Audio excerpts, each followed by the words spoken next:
¿Qué tal, amigos de Hacedores? Hoy vamos a hablar de una profesión la cual a mí en lo particular fue la puerta de ingreso hacia todo un mundo que tiene que ver con las comunicaciones, que es la profesión de ser periodista. Y dentro de eso se puede emprender, se puede innovar, se puede liderar, se puede cambiar la realidad porque se refleja la realidad a través de esa visión y desde ahí se puede generar cambios. Hoy tengo una persona a la quien admiro, aprecio desde lo personal y sobre todo su trayectoria como periodista, y nos queremos meter ahí ya que se viene el Día del Periodista, que es el próximo 7 de junio. José Corbacho, muchísimas gracias por estar. Gracias por las palabras. A ver, después de la presentación, es como que comienza... ¿Cuánto te debo? Claro, comienza a limitar la entrevista, porque desde ahí comienza Una técnica de periodista. Obviamente. ¿Ah? Hay películas que hacen referencia a cómo se introduce una entrevista. Bien. Muchas gracias por las palabras. No, por favor. José, a mí siempre me atrae el momento cero con el cual tenemos contacto con lo que nos va a inspirar en la vida.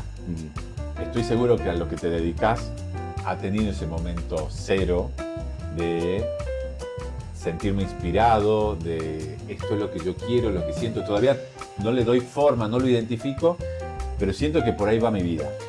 Qué difícil, ¿Cuándo fue? Qué difícil, porque ahora en julio voy a cumplir 40 años haciendo medios. 40 años. ¿Podemos decir tu edad? 51 cumplí. Bien, por lo cual, digamos, sería casi una denuncia de explotación infantil a la edad que comenzaste. Empecé a los 11 años a hacer periodismo deportivo. Me dieron un espacio en Radio Orán. Había muy pocas radios en la provincia de Salta. Contame de dónde sos para que quien no te conozca. Nací en Buenos Aires. Me crié en Hipólito Yrigoyen. Es mi república, Hipólito Yrigoyen. En el norte de la provincia de Salta, y después desarrollé gran parte de mi actividad, como que estudié en Yrigoyen hasta la primaria, secundaria en Orán, y mi desarrollo profesional laboral fue en Orán hasta llegar a Salta ya por el 2007. Pero a los 11 años empecé con esta manía. Creo que lo que me hizo clic siempre fue la pasión por el fútbol, por el deporte, que me llevaba a relatar los partidos. En el 86, cuando se jugaba el Mundial de Fútbol de México, tenía memoria de los goles y los relataba después, y eso llamó la atención. Un pibe de 11 años que hiciera ese tipo de cosas. Me llevaron a un programa de radio, me dieron un espacio, hacía un segmento de deportes. Tenía 11 años, entonces a partir de ahí empezó mi relación con los medios. Entonces uno va progresando, creciendo, haciendo desde programas de tango, propio de las AM de la época, con guión. Porque ese momento, recordemos, para aquellos que son mucho más perdón, jóvenes. Cierto que estamos hablando de nuevas generaciones también. Digamos, estamos en un momento que hay gente que capaz que no ha llegado a sintonizar una radio y nos va a ver a través de un recorte en redes. Claro. ¿Cómo era la radio de ese momento, donde había mucha solemnidad, pero mucha responsabilidad de lo que se iba a hablar, y se tenía que acordar todo? Sin duda, digamos, teníamos formato AM en esa época. Después aparecen rápidamente las FM, pero había un guión. Por ejemplo, los programas de tango estaban absolutamente guionados, y tenía que hacer desde un programa de tango, un programa infanto-juvenil, que también desarrollé en esa radio. Después fui incorporando otras actividades dentro del medio, hasta que, bueno, en la década del 90, fui papá muy joven, a los 19 años, y eso es como que ahí haces un clic y empecé a ver la vida de otra forma, sin lugar a dudas. Esto ya tiene que tener otro peso. Claro, comienzo además a tener mayor responsabilidad y asumir un compromiso que me dan de dedicarme a hacer producción, a incorporarme ya a programas periodísticos, y para colmo los 90, con todo lo que significó para la Argentina. Y además también todo un cambio de los medios en los 90, ¿no? Claro. Se empezaba a sacar un poco más la corbata, digamos, la aparición de los Pergolini, los Tinellis, si bien no eran directamente sobre noticias, pero empezaba a haber toda una nueva movida, una forma distinta, que muchos nos hemos inspirado en meternos en los medios con ellos, digamos. Y además en el norte, las cosas graves que pasaron en los 90 en el norte, los primeros cortes de ruta, piquetes, nacen todos en el norte provincial, algo en el sur también del país. Me comienzo a incorporar a la cuestión periodística, me apasiona demasiado. Porque vos tuviste primero una etapa de locutor.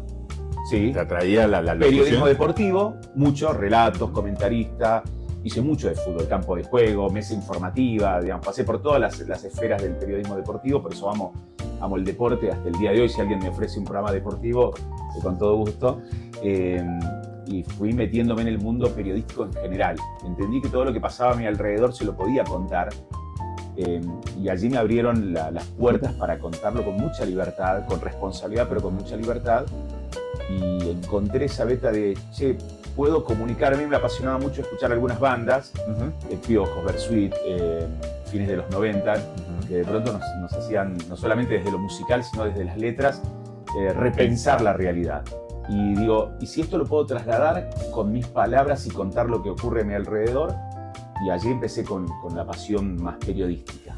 ¿Cuándo te diste cuenta que lo que vos reflejabas o contabas de la realidad causaba un efecto?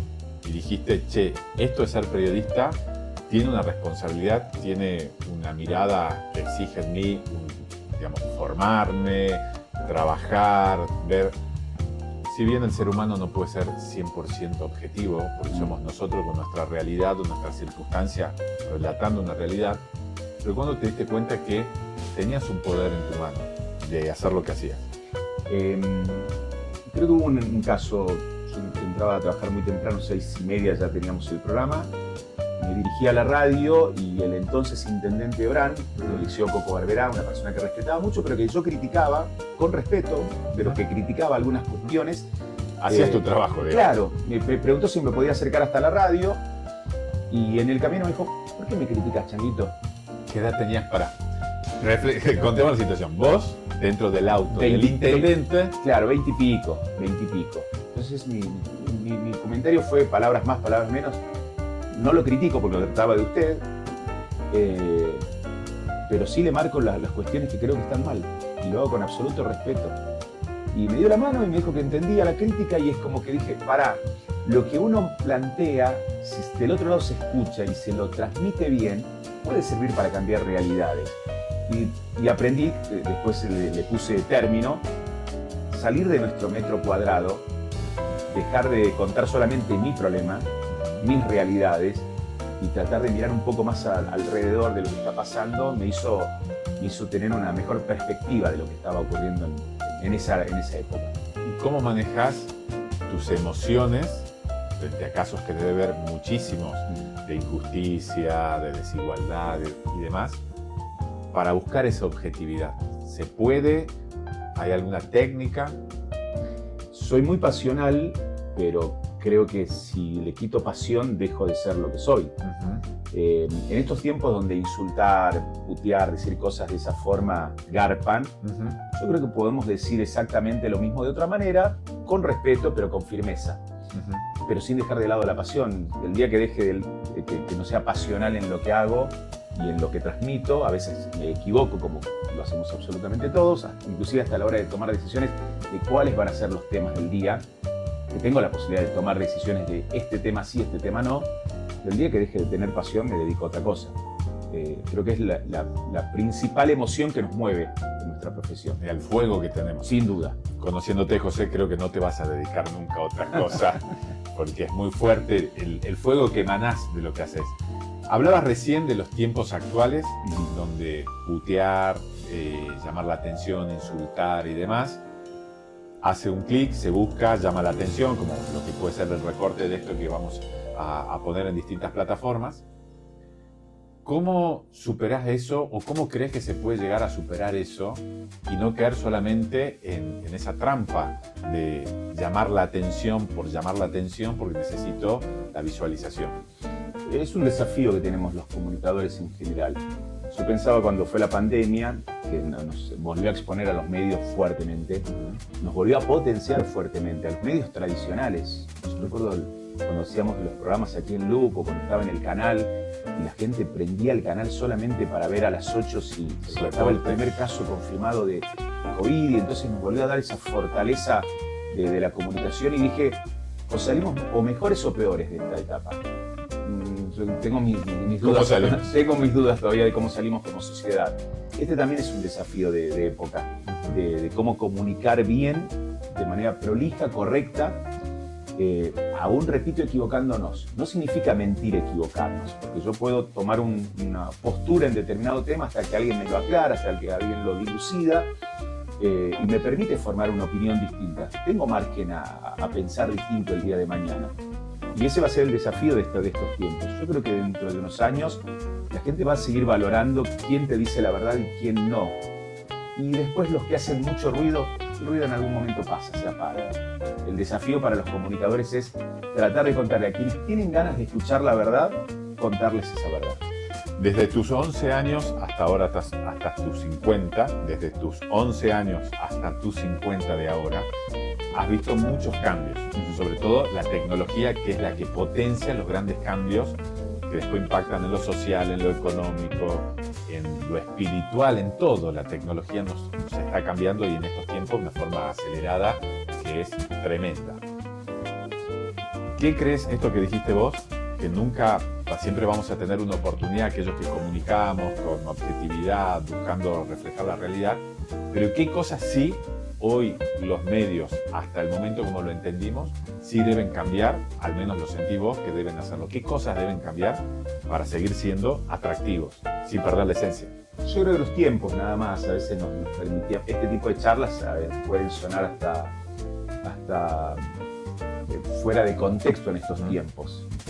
Y yo, me parece que todavía hay gente con ganas de escuchar, de sentarse, escuchar, analizar.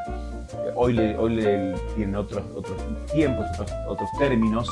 ¿Cómo se dice cuando los videos que se graban perdón que soy bastante ignorante? ¿Reels? Bueno, el reel marca los tiempos. Digo, sí. Es una cuestión de tiempos. Si vos grabás una historia o contás una historia en muchos minutos, quizás. La atención de hoy, que es el mayor desafío. A ver, el que está mirando esto y le llegó un mensaje por WhatsApp y puso pausa, se puso a hacer otra cosa, son los tiempos, nada más. Yo creo que es simplificar, pero ahí tenemos un drama, porque a veces el reel, la historia, ¿cómo contás en menos de un minuto? En medio minuto o en un minuto el contexto? Hoy estuvimos hablando del caso Cordeiro, por ejemplo. ¿Cómo contás la decisión de la justicia, el testimonio de la familia en un minuto para que del otro lado se enganche? Nos obliga a poner un golpe tras otro para que la gente no te cambie. Y a mí me hace ruido eso todavía. Nos tendremos que replantear. Está bien, pero me gusta resistirme a esas cosas. Me gusta resistirme a, si voy a analizar ni una menos, ¿en serio que voy a mostrar solamente esta imagen, un auto que pasó rápido por el lugar, o voy a contar las estadísticas y la problemática social? Yo me sigo resistiendo a que los tiempos sean de acelere, de un minuto, de 30 segundos, para contar una historia. Me parece insólito, difícil, pero ese es el desafío. Creo que lo que vos nos invitás es, porque somos prosumidores, consumimos y producimos contenidos, porque quienes también nos dedicamos a esto, y también consumimos. Creo que el desafío es, como consumidores de contenido, permitirnos el tiempo para que reflejar, para reflexionar, para que la realidad se pueda reflejar de otra forma, indagarnos ahí, creo que está el tema. José, ¿cómo es ser del interior y cómo te ha costado en ese desarrollo o no de llegar a donde llegaste? Yo tenía un sueño, diría Diego. Yo tenía un sueño que era comunicar, decir cosas. Me encantaba. Desde un primer momento entendí que llegaba a la gente, que tenía feedback con la gente también. Empecé a trabajar en un medio importante, LW4 Radio era de las pocas AM que había en la provincia de Salta y tenía mucha masividad, eso también me permitió. Estuve rodeado de personas que me abrieron las puertas a decir lo que quisiera, con respeto, pero pude siempre opinar y a partir de ahí creo que se me fueron abriendo los caminos. En algún momento agarré un bolsito en el 2007 y dije, si me voy a Salta, literal, así literal, vine a ver qué onda, si se movilero, columnista, lo que sea. ¿En el año?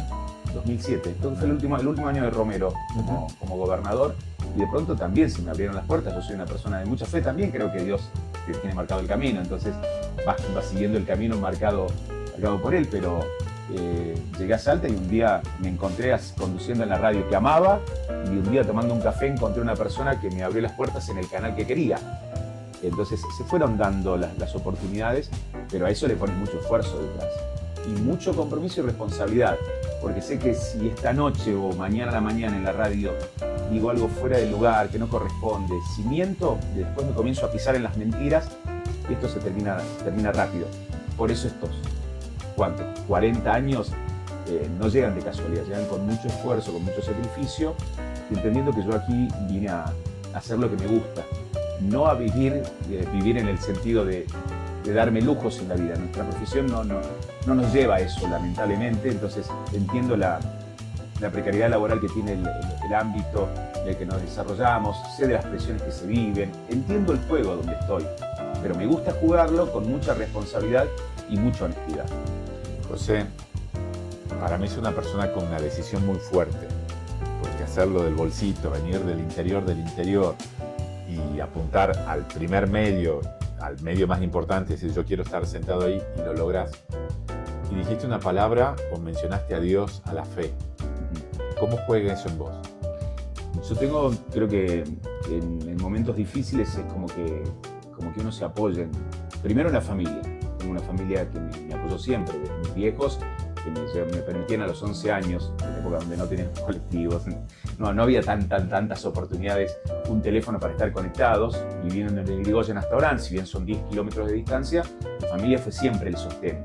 Hoy tengo el sostén de mi familia, de mis hijos, de mis nietos, de mis seres queridos. Hay personas que te brindan un abrazo que te contiene, y cuando vos sentís que eso no alcanza, está Dios.